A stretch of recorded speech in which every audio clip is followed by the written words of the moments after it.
Hello and welcome to another episode of Marriage on a Tightrope. I'm Allan. I'm not Katie, but we are still married. This is a solo episode. Katie's going to do one of these as well. In this episode, we're going to talk about 6 tips in supporting your believing spouse. So I'm talking directly to the non-believing spouse, which I know is not the perfect label.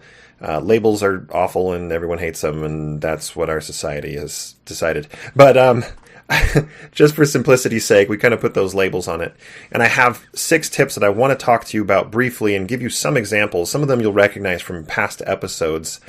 For those that have transitioned away from the church or their belief isn't what it once was, these tips hopefully will help you support your spouse. And Katie's going to do a very similar episode for the believing spouse in supporting the non-believing spouse, which we really hope is helpful for everybody. Before I get there, do want to remind everyone on Saturday the 18th, which is coming up just in a couple of days when this is released, at Thanksgiving Point, we are going to be at the Saturday Salon, SaturdaySalon.org to register. It's completely free. Margaret Toscano will be there talking about the role of women in the temple. We've announced it in the past few episodes, but we've never really done kind of a get-together, and we didn't actually set this up, but we were invited by a few listeners that did organize this to be there, and we thought it would be awesome if we can have a few listeners there. But as a reminder, if you didn't hear on the other podcasts, you can tell by the subject matter that if you're not comfortable talking about the details of the temple, this may not be the best one for you to come to, but there will be future events. If you are comfortable with that, we would love to have you there and love to meet you. Katie will be there as well, and it's at 6 p.m. on May 18th, almost said 19th, May 18th at Thanksgiving Point. Free catered food. It's a great date night. Expect it to be about an hour and a half to 2 hours if you're looking at babysitting. Hope to see you there. Now let's get right into some of those tips for the non-believing spouse to support your believing spouse. The first one is just in general communication. Focus on this works for me versus this does not work for me. Instead of this is true versus this is not true. Focusing on this works or doesn't work is a lot healthier than focusing on this is true, this is not true. The fact of the matter, a lot of people, I can speak for myself here, history has been a big part of my journey. But to be frank, your personal feeling and interpretation of that history comes into play. So if I say, look at this thing that you thought was true is not, she can dispute that. Katie can disagree with me. But making it more personal and more about this thing no longer works for me, or this thing does work for me, that encourages more of a, well, why is that? Tell me what are you feeling when you go to church? Or what are you feeling when the elders quorum president comes over to visit? Or what are you feeling when you're again, I'm trying to give examples of all across the spectrum of activity. What are you feeling when you're asked to do church cleanup on Saturday morning, but you're saying it doesn't work for you? Talk through that with me, please. That is a lot healthier discussion than this is true, this is not true. A bad example that from me and Katie, I sat her down. This is now over a year ago, but it was after the podcast started. So post January 2018. But I sat down with Katie at the computer and had convinced her, and I could tell she was hesitant, to sit down and read about one specific issue in church history that, in my opinion, was very good evidence on my side of the story. And we sat down and we didn't even get 5 minutes into it until we were just arguing with each other. What are you trying to do here, Allan? What are you trying to do? All of that is just trying to pull Katie to my side of the fence, and it just does not work. Bill Reel talks about that. You can't pull someone into a different stage of faith. That's not how it works. It's a very personal experience. A good example about it is actually today. I'll pull up my phone right now. Today I text Katie the following. So I said, I was reading through the Come Follow Me manual for primary kids. I do that from time to time. It's about eternal families and the proclamation to the world. It talks about God's definition being only men and women being married, also about gender identity. I'm not sure how we handle that, but I'm not okay with the core points that will be taught. I was trying to convey to her, not the church is wrong about this. The church is wrong about these stances. It was more, I have a problem. This doesn't work for me. I don't know what to do. What should we do? And her response back to me was let's do Allan Church on Sunday, which we got from Trisha and Matt Harward, who were recent interviewees on the podcast. This idea of, hey, some Sundays let's do Trisha Church versus Allan Church. So now the pressure's on me to come up with an uplifting Sunday activity for us to do, whether that's a hike or go to another church to check it out, or even stay home and just do something family focused. So that's what we're going to do. Again, there was no argument on my side of, Katie, what the church teaches is wrong and it's not true. It's devaluing something that she maybe believes. Instead, it was, I have a problem with this. Okay, number 2. Sincerely ask your spouse what they value about their participation in church, and then support them. I mean, it's really that simple. This was, we mentioned it in a previous episode, but we had a conversation about, Katie, I didn't even ask the question, so you beat me here. Be a better spouse than me. But have that deliberate conversation, because I was making the argument of, why can't we go hiking on Sunday as a family? And it's always about church. And Katie was like, look, we can go hiking. I don't see why we have to miss church in order to do that. Because, Allan, here's the thing. I value my participation in primary. Primary is where I feel I serve people.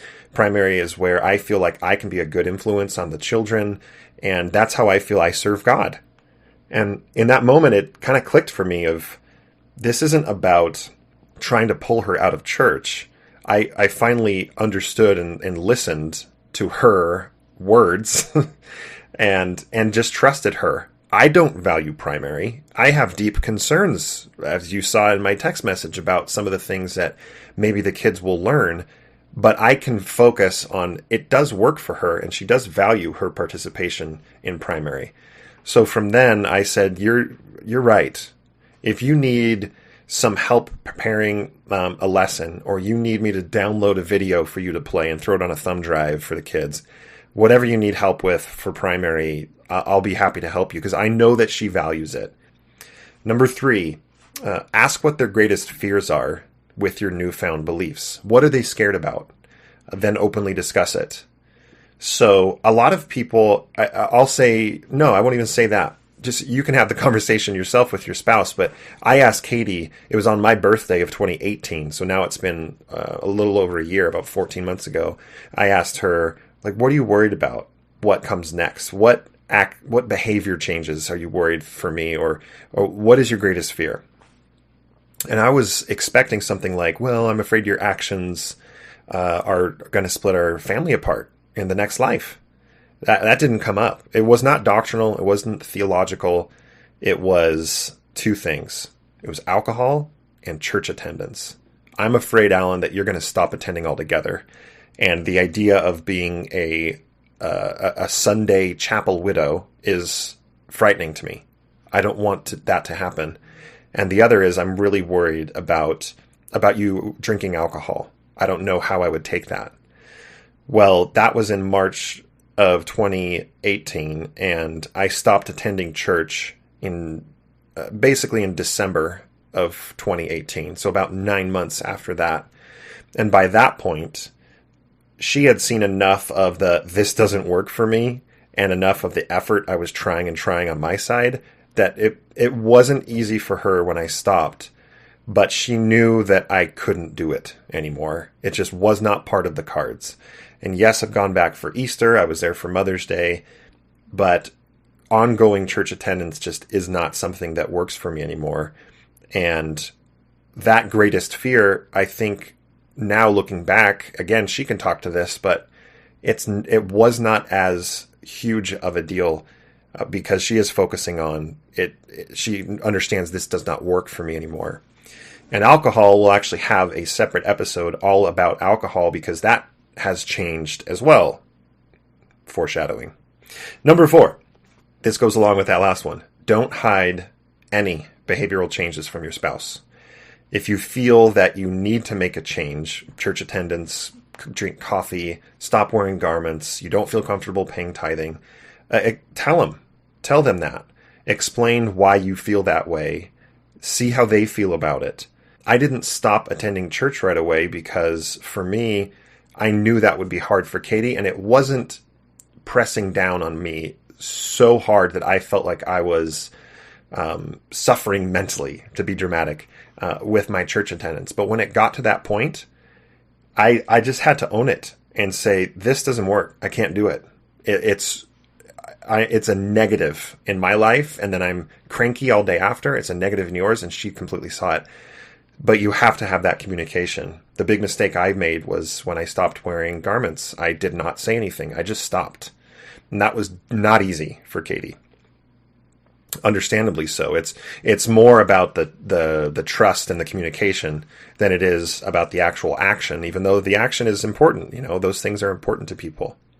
Number 5, recognize the good in the church when you see it. You don't have to criticize everything.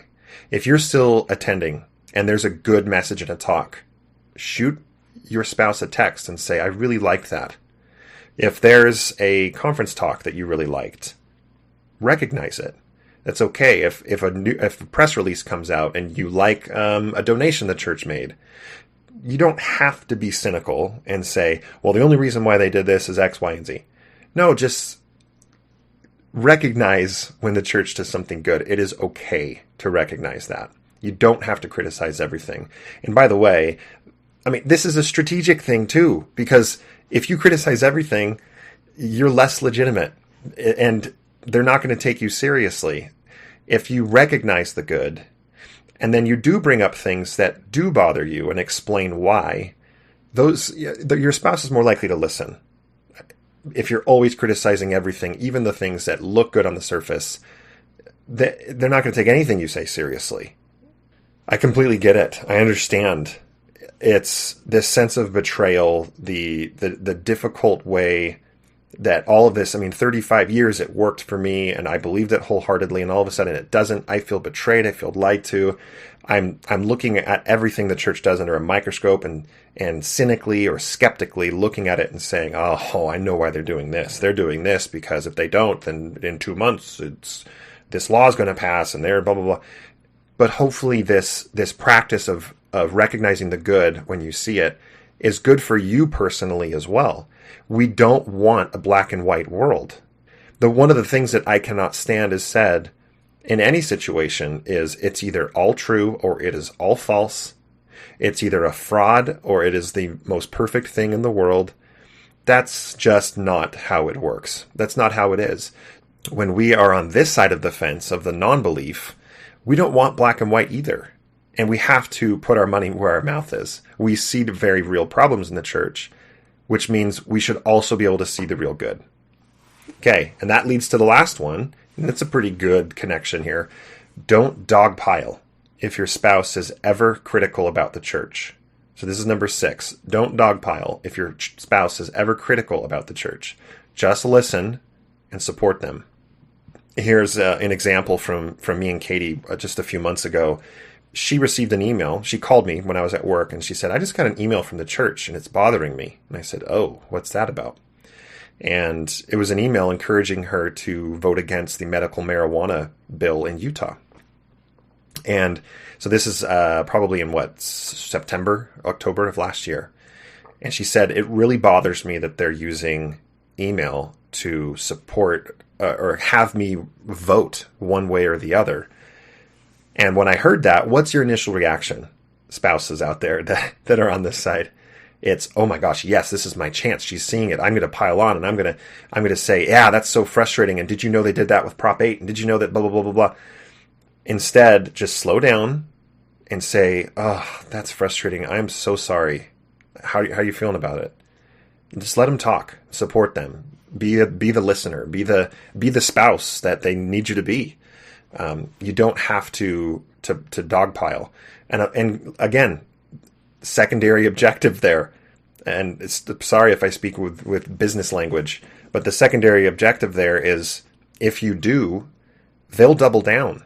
It's happened with Katie and I often, where she'll say, I didn't quite like how this message was delivered. in general conference. And then I'll jump in and agree with her. And all of a sudden I find her now defending the speaker because I've joined in the fray.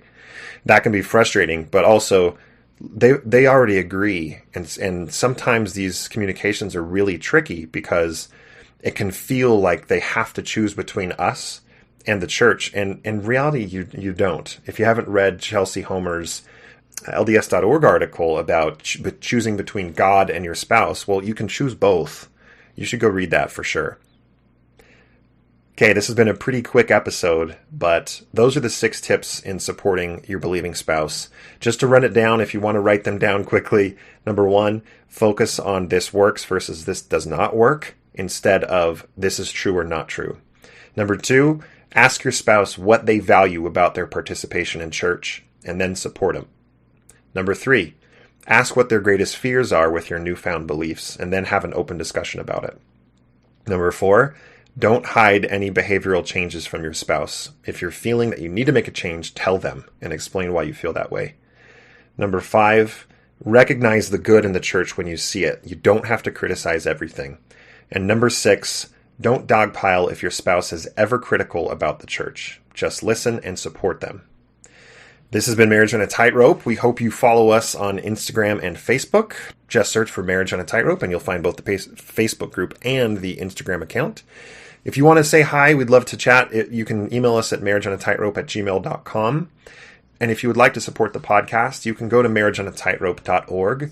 Scroll about halfway down the page on the right-hand side, and you'll see a donate button. We certainly